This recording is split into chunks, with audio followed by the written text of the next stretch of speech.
Olá pessoal, mais um vídeo aqui no canal Vene Casagrande, um vídeo de pós-jogo, porque como eu não vou conseguir fazer a live por conta de compromissos profissionais, ainda bem, eu tô olhando pro lado aqui porque eu tô vendo as entrevistas de pós-jogo. O Flamengo está classificado, é para se comemorar, uma classificação importante na Copa do Brasil, diante de um adversário extremamente difícil, complicado, mas a gente precisa fazer algumas ponderações. Ponderações essas que eu acho, assim, super importantes por conta da postura do Flamengo no jogo lá no Allianz Parque, em São Paulo. Postura de time pequeno. A gente tem muita coisa para falar sobre esse duelo. Eu vou dar minha opinião do que eu vi do jogo, da postura do Flamengo, das escolhas do Tite. Enfim, tem muita coisa para a gente abordar. Antes de mais nada, quero pedir para vocês se inscreverem no canal, dar o like no vídeo, ativar a notificação e também compartilhar o vídeo com os amigos e com as amigas para fazer o canal Vene Casagrande crescer cada vez mais. Conto com a sua colaboração. Qualquer ajuda será super bem-vinda. Se quiser ajudar de maneira financeira, o meu muito obrigado. Desde já o Pix está aí na descrição, pode mandar à vontade. Repito, qualquer ajuda será super bem-vinda. Vamos lá, pessoal. Antes de mais nada, eu sou jornalista, todo mundo, obviamente, sabe disso, e é duro dizer isso, mas parece que o torcedor do Flamengo hoje estava torcendo para um time pequeno, porque a atitude do Flamengo, desde o primeiro segundo de jogo, foi uma atitude de time pequeno, de time covarde. Entrou com o regulamento debaixo do braço, sabia que estava vencendo por 2-0 e desde o primeiro segundo chamou o adversário para o seu campo. E foi por conta disso que o Palmeiras cresceu e muito. O Flamengo não pode ou não poderia ter uma atitude como essa diante de um adversário extremamente difícil e complicado. O Palmeiras não vive um bom momento dentro de campo, é bem verdade, mas você tem que ter respeito. E como que você pode ter respeito diante de um Palmeiras? Partindo para cima, marcando sob pressão, indo para o ataque, fingindo como se o jogo tivesse 0-0. Mas essa não foi a postura do Flamengo. Foi uma postura extremamente covarde, desde o primeiro segundo. Dito isso, o Flamengo no primeiro tempo sofreu muito, muito mesmo, muito. Tomou gol, a torcida comemorando a classificação, e isso precisa ser dito também. Eu acho que a classificação é extremamente importante, a verdade é essa, mas acho que o Flamengo precisa tirar muitas lições no jogo de hoje. Primeira lição, não pode ter esse tipo de postura de time pequeno, postura de time covarde. Eu não acreditava que o Flamengo fosse ter uma postura tão covarde como essa. Atuações terríveis, terríveis. O Alan, olha, eu vou te falar, Alan, é duro defender sua titularidade. Inclusive, você levou um cartão amarelo, você estava pendurado, está suspenso para o próximo jogo. Eu fiz uma postagem informando isso nas minhas redes sociais. Deu mais de 1000 respostas no Twitter, todo mundo comemorando, Alan. Algo precisa ser feito.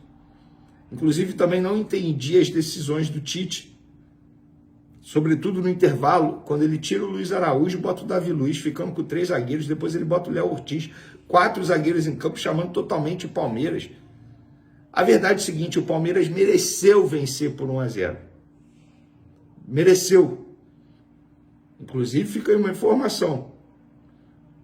Desculpa, o Palmeiras volta a vencer o Flamengo dentro do Allianz Parque desde 2017.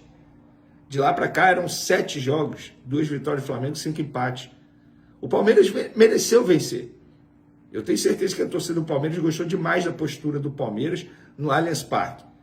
Porque o Flamengo teve a mesma postura que o Palmeiras teve no Maracanã. Mas isso é errado. O Flamengo tinha percebido já que a postura que o Palmeiras teve no Maracanã não era ideal. E teve esse tipo de postura lá dentro do Allianz Parque, chamando a todo momento o Palmeiras para o seu campo de defesa. A verdade é essa. Alguns jogadores dando a vida em campo, no ponto de vista raça, disposição, Fabrício Bruno, Léo Pereira. O Pedro, coitado, foi muito pouco acionado. muito pouco, mas ao menos correu, mostrou disposição, mostrou muita disposição. O Arrascaeta mal, o De La Cruz faz muita falta ao time do Flamengo, muita falta mesmo. O Cebolinha entrou nos minutos finais nitidamente, porque entrou na base de sacrifício, porque não era nem para ele jogar, a informação que eu tenho era essa. Então, acho que o Flamengo se classifica muito mais na base da sorte do que do juízo. O Tite tem que comemorar muito, porque se tivesse sido eliminado dentro do Allianz Parque, atuando desse jeito, com esse tipo de postura, olha, Tite, a pressão que ia ficar em cima de você ia ser grande. Eu também não posso deixar de falar da arbitragem. O Flamengo teve um lance no primeiro tempo que o Gerson foi derrubado dentro da área e, estranhamente, o VAR não chamou para analisar. Inclusive, a arbitragem nessa quarta-feira foi pífia, porque no jogo do Botafogo, verdade seja dito, o Botafogo foi eliminado para o Bahia, mas o Botafogo foi muito prejudicado na expulsão do Gregory, que não era para ter sido expulso ainda no primeiro tempo. A arbitragem novamente chamando a atenção. E não custa nada lembrar, no jogo de ida lá no Maracanã, o Veiga deveria ter sido expulso e não foi expulso. Atuou no jogo de hoje porque não foi expulso no jogo de ida. Repito, o Flamengo tem que comemorar a classificação. Sim, é óbvio. Mais de 4 milhões caindo na conta, classificação na Copa do Brasil, você passa do Palmeiras, querendo ou não, isso te dá moral. O Flamengo tem jogo contra o Palmeiras novamente no domingo pelo Campeonato Brasileiro. Esse jogo, para mim, é um dos jogos mais importantes do ano. Nesse mês, só perde para mim o jogo do Bolívar na próxima quinta-feira pela Libertadores da América. Um jogo muito importante. Agora, fica o aprendizado. Não pode jogar dessa maneira, porque foi uma vergonha a forma como o Flamengo jogou diante do Palmeiras. Passou na base da sorte e não do juízo. E vou além. O Flamengo era para ter feito um resultado mais elástico no jogo de ida. Foi porque não fez. Deu uma, entre aspas, sobrevida ao Palmeiras. O Palmeiras mostrou que é um time grande demais, com bons jogadores e um treinador que não desiste nunca, que foi expulso, inclusive, no fim do segundo tempo, fazer um gesto obsceno, segundo a arbitragem. E a transmissão ainda falou sobre isso. Se eu não me engano, o repórter André Renan falou que o Abel sempre puxa a calça quando levanta. Ele fica agachado, ele levanta e puxa a calça. Enfim, fica aí a informação. Mas sobre o jogo, o Flamengo jogou muito mal mesmo. Uma postura covarde, coletivamente falando, não foi bem. Os jogadores pareciam que estavam jogando a primeira vez juntos. Zero entrosamento. O próprio Gerson, um jogador que estava se destacando muito nos últimos jogos, não se destacou dessa vez. Não se destacou, mas não é culpa dele, é culpa do coletivo. E individualmente falando, os jogadores também não foram bem.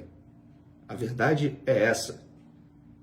O Matheus Cunha fez aquilo que tinha que fazer mesmo em determinados momentos. Cera, porque o Everton fez aqui no Maracanã. Então tem que fazer mesmo, tá certo. Mostrou experiência o goleiro, que continua sendo o goleiro da Copa do Brasil, quer queira você ou não. Agora, o maior aprendizado que o Tite tira desse jogo é: não dá mais para insistir no Alan. Não dá mais. Infelizmente, a torcida perdeu a paciência e eu tenho um certo receio do Alan não conseguir mais jogar com a camisa do Flamengo, no ponto de vista pressão. E ele tem se mostrado um jogador que não aguenta pressão. Agora, dito isso tudo, comemora, torcedor rubro-negro, comemora, porque é uma classificação importante na Copa do Brasil, chega às quartas de final, depois de passar pelo Palmeiras, que hoje é o maior rival do Flamengo no futebol brasileiro. Comemora, vibra bastante. Amanhã tem resenha no SBT Sport Rio, sabe por quê? O Botafogo foi eliminado, foi prejudicado pela arbitragem? Sim. Mas a gente vai deixar de zoar a Fernandinha Maia por conta disso? Não! É claro que amanhã tem resenha no SBT Sport Rio. O Flamengo passou, o Vasco passou e o Fluminense está perdendo de 1-0 para o Juventude. Abre o olho, tricolor! Então é isso, galera. Um beijo pra vocês.